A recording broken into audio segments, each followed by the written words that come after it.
just have to ask you this question.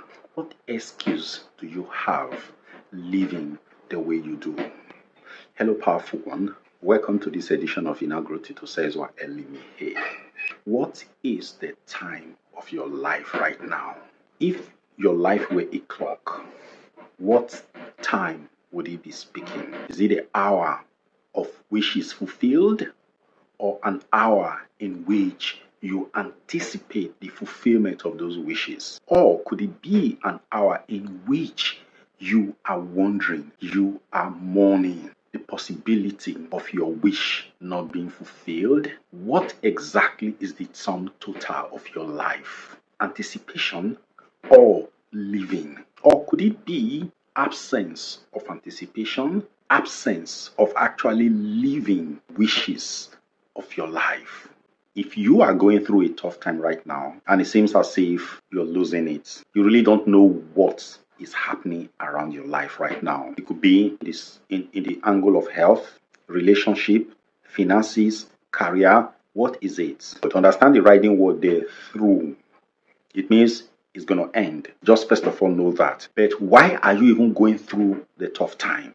Isn't it because you have been focusing for so long on the effect side of life rather than the creative side of life? Isn't it because you have surrendered your life to the AI version of yourself instead of on the OI version of yourself? What is the OI?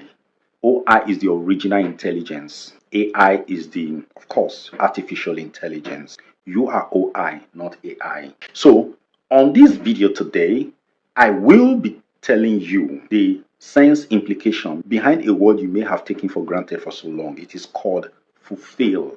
What does it mean? What is the meaning of fulfill? If you understand the sense implication in the word fulfill, I don't think you will have the problem you are having right now, because you are grossly underestimating who you are. I will say to you, cast out all forms of fear, stay out of every form of despondency, sit back and listen to me as I delve into the content of this video. I am Osezwa Anthony Elimihe. You know me. I am always in the game of helping you grow from inside out. That is the drill. You know, there are so many words in the English language that have some depth of implications hidden within them. We just use the words as they come without being fully aware of their hidden implications. The word fulfilling has two parts. It has full, which has to do with fullness, and it has feeling, which has to do with pervasiveness, pervading. So full and feel, that is fulfillment. Now let me explain this to you. Whenever fulfillment is spoken of in this world of ours, it is tied to a third event in the material world taking place in our favor. That is what fulfillment really is when we talk about them. We really think that we are fulfilled when our mental energies transform into material, tactile, visible energies that the senses can relate with at the level of sight, smell, taste, hearing, and of course, touch. But this is it. The slaves amongst humanity run their life on the basis of that. And what is that? That until their desires, that is their mental energies, have been transformed to material forms, their lives are not boring. Let me tell you one thing. Once something mental becomes material, it is outside of you. It cannot fill you up. Once an idea that you were nursing, somehow by some dint of magic, by some dint of support from an external force, is materialized forms that others around you can relate with, once that thing becomes the case, then it's no longer going to fill you because it is out of you. And what does that mean? You do not own it. Because as long as when it was on your inside, it did not fill you up, it did not give you a sense of satisfaction, a sense of power, a sense of content, attainment, a sense of oneness, a sense of independence, then it is not yours. What it therefore means is that that thing is going to be demanding so much energies from you to stay with you. This is the interpretation of enslavement. You, I repeat, as I always say, are more than this. So the concept of fulfillment is that whatever it is you think, now you are the decider, not a third party. You are God in your space. So whatever you determine as what can make you happy, what can make you have a life on this planet that you desire, must first of all be mental energy. And that mental energy must feel your vibration. It must be impregnated with your power, with your lordship, with your ownership. And when that is done, you begin to live the fullness of that thing being present. That is the origin of independence. That is the origin of true power. Real powerful people are not rejoicing. They don't get to be happy. They don't get to dance and feel fulfilled when their desires are already in material forms. Because at that time, it's no longer theirs. It is out of their control. But when you are able to own that relationship, when you are able to own that house mentally, when you can live with it, when the signal of its existence manifests within you and you are at home with it, you are not looking out for who, what, and how is going to make it real for you, then you have begun to practice the game of actual power. Let me explain this to you in a much simpler form. All things are yours. You have heard it said, like I have also heard it said, that whatever you desire desires you first. Do you know why? Because you are the authenticity. You are the actual reality. Your desires exist because you do. Have that at the back of your mind all the time, that your desires, your ideal life, your health, your pleasures, everything that you believe, that you think, that you have judged to be requisite to your fulfillment, to your ideal life on this planet, exists because of you. You are the real deal. You are the boss. Now, that boss mindset, that king mindset, the king does not serve the ministers. The ministers serve the king. The king does not go out of their way searching for the ministers they have employed, they have appointed to duty. Rather, the ministers make themselves present in the palace of the king. But this is what then happens.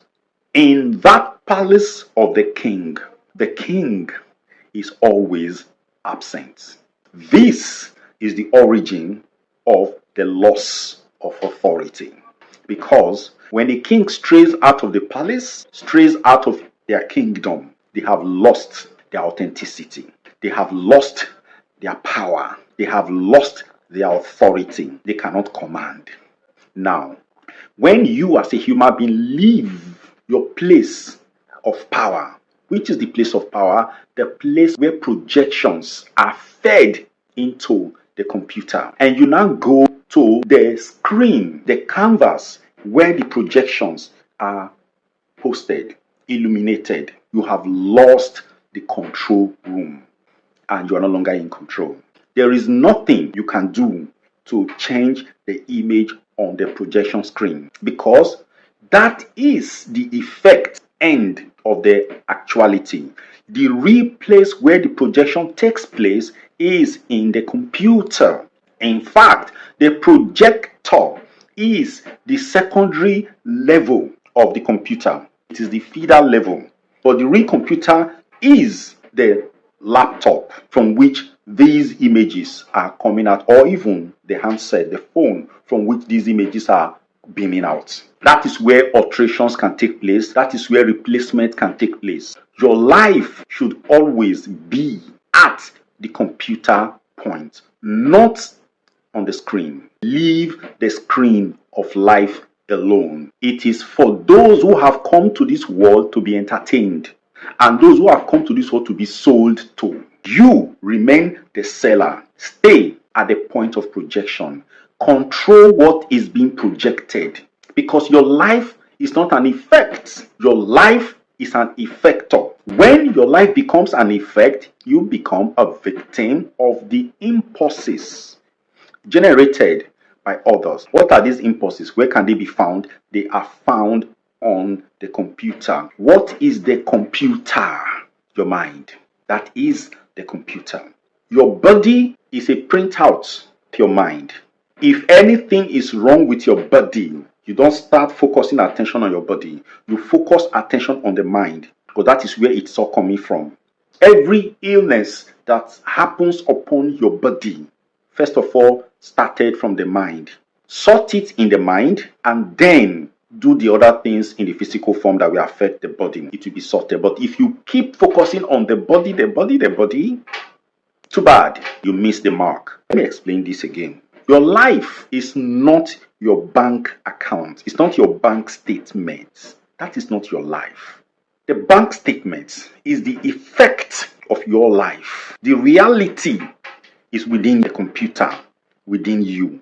That's where the reality is. Be present in that place to change the reality. When you are poor, when you are not able to make ends meet, don't let the wallet be the point of interest. Don't let the bank statement, the state of your bank account, be the point of interest. The point of interest should be your mind. What are the beliefs that are running that mind regarding finances? When you are consistently being unwell, let not your interest be the external world. They will tell you it's an arrow that has been sent to you. Members of your families are after you. People in your place of work are after you. Zero that. The key interest is, what is that datum or set or strings of data that is responsible for me being susceptible to all of these things? Tackle that. Life takes shape and becomes an image mentally first before it becomes a material reality. The universe is neutral. Within your mind, you can convert your universe to something harsh, something unfriendly, something uncooperative. If you accept it so, if you have created that image of your universe, so it becomes. As a man, as a woman thinketh in their mind, so they are. Your thoughts, your programming is the dictate of your life.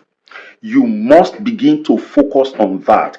And what are these programs? You know them. They are your feelings. Whatever you feel about anything, let us assume you are owing somebody some money and you do not even have any means of making that payment happen. There is no promise of money coming from anywhere. There are no invoices. There is nothing.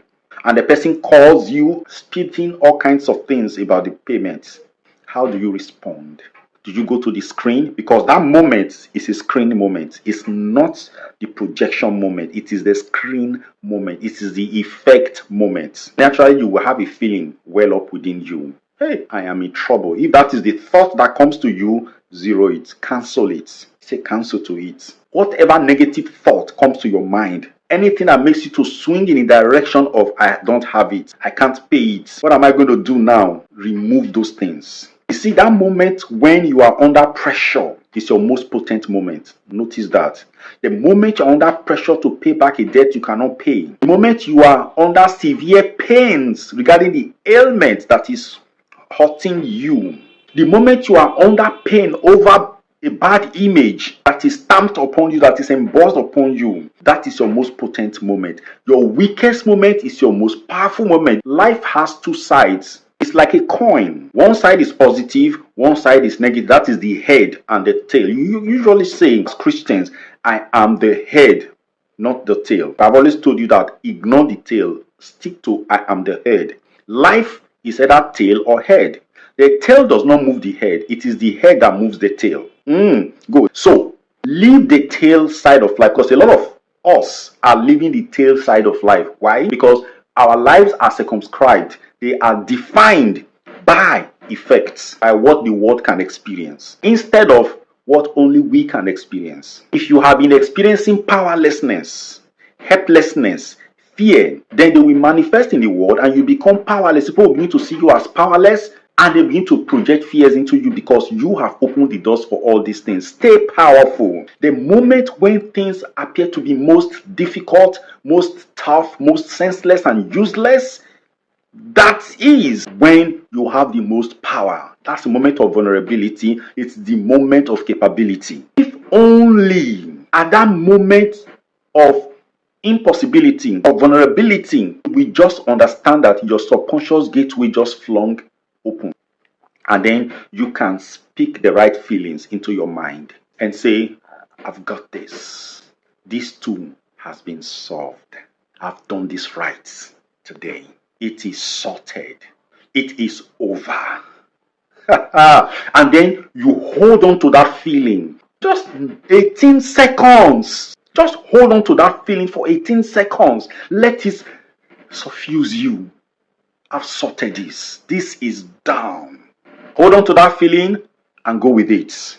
Okay, when you can take that feeling and dwell with it and let it saturate your entire system, and then you let go, when next the thought comes back or the person calls you back or the situation represents itself, you will understand that you have created this other program against it. And then you remember it again. This is sorted. I have done this at last. It's finished. And let go. See, when all of us were born into this world, we had nothing that we see around us now. There was a time the entire world was empty. There were no streets. There were no houses. But skyscrapers are filled everywhere. Where did they come from? They came from mental energy. Mental energy. It begins with thoughts. Your life is your thought.